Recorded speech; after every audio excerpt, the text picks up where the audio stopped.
Hello, my name is John and today on my story we're going to be talking about the two remaining swords from Kagurabachi, so let's get right into it and find out what they're all about. At this current point of the story we have discovered 5 of the 7 blades. 4 of them were made during the war and 1 was made after the war.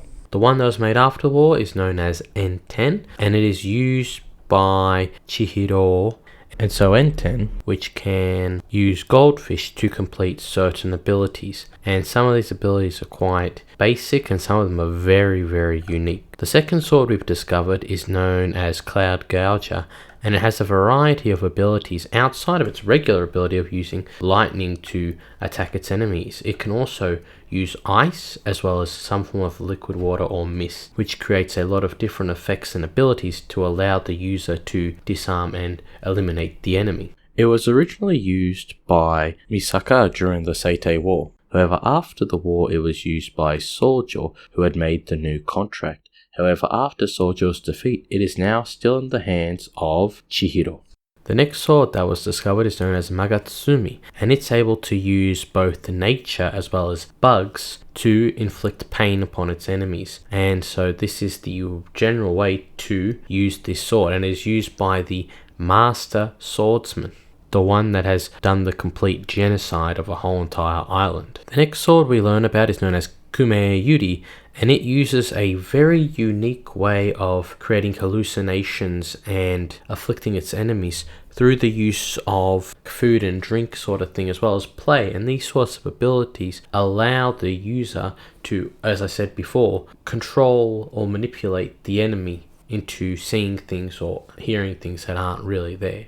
Now this was originally used by Uruha, however now it is being used by Hiruhiko, the villain of the story, part of the Hishaku. And the last sword we found out about is known as Tobimune, and this sword is used by Samura, and it can use a variety of abilities that often use the dark and birds to be able to locate and teleport using these abilities, as well as has a healing technique that uses fire or flames. And so these are the current 5 swords that we are aware about up to this point. So for our 2 swords we have one character known as Subaru, who seems to be some sort of street vendor or restaurant worker, and according to the wiki he is a previous worker of a sushi restaurant. However, it was attacked, I'm assuming by the Hishaku, and now he is being protected by the Kamunabi, and so this character is able to use one of these legendary swords. Now, what kind of ideas or abilities would you think he'd have? Well, one of the things I'd come up with is the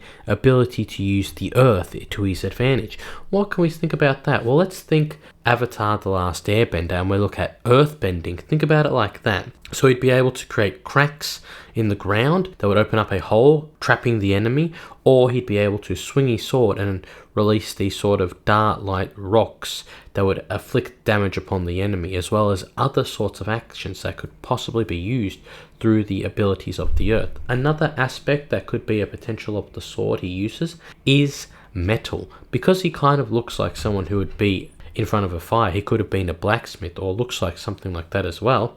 He could use metal, so his sword can change shape maybe. In the case it could become very tough or very big, so you're thinking like armor, he could break armor or he could pierce armor with his sword, and these things could have different abilities depending on what type of sword he needs for a certain situation. So if he needs to go quick, he'd probably make it into a katana, but if he wants to go really slow and break through something like a wall or something, he'd make it into like a buster sword, like we're talking Cloud from Final Fantasy VII type of sword, or Berserk. So that's sort of the abilities. He could also be using fire, even though we saw Samura use fire with Tobimune, it's only for healing abilities. He could have a sword like in Bleach where it's full fire, and that would be crazy.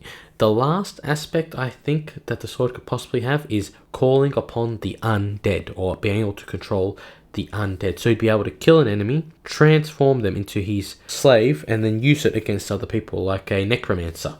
And so that's my sort of aspects with the Subaru and his abilities with his sword. If they are possibilities, that would be my thoughts on that situation. But for the other person, we are unsure. They're unnamed wielder. They haven't been told to us yet. My assumption from the picture is she's a small childlike girl figure. So I'd assume her abilities would be a lot more cute or elegant sort of aspect. So my thoughts on this sword are currently that it's a more herb or medicine type sword or paralytic sword, so it uses paralysis and manipulation in that way. So if you get cut by the sword, like how the Magatsumi through the Master Swordman is able to manipulate people, she could do the same thing with her sword.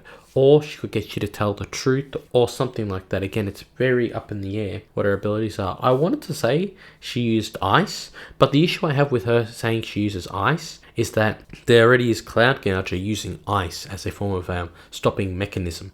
So I can't really say the girl can use ice, but I'd really like to see it like in Bleach with Hitsugaya and his sword Hyorin Maru and how it turns into ice.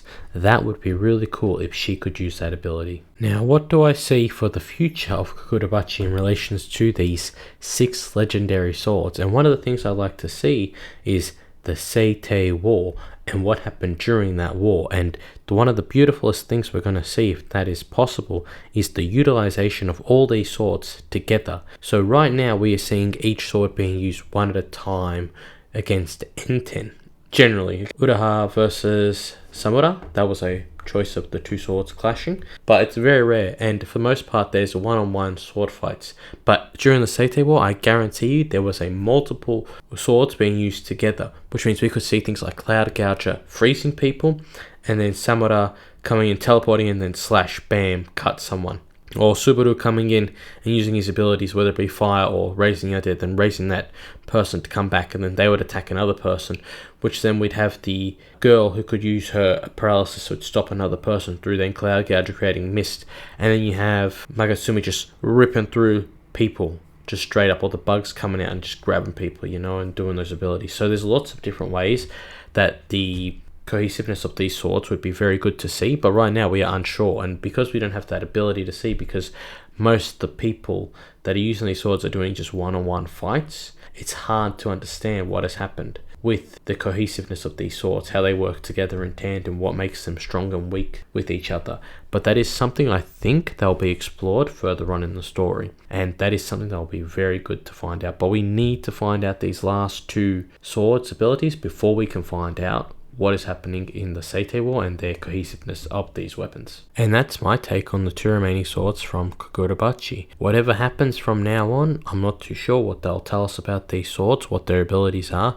but I'm really looking forward to finding them out, and seeing them being used in the story will create another layer of beauty to what is already a very promising story. But look, that's my opinion. If you have any other thoughts about what type of abilities, please write them down in the comment section below. If you haven't already liked, subscribed, and pressed the bell button, please do so, and I will see you on another Mono Story.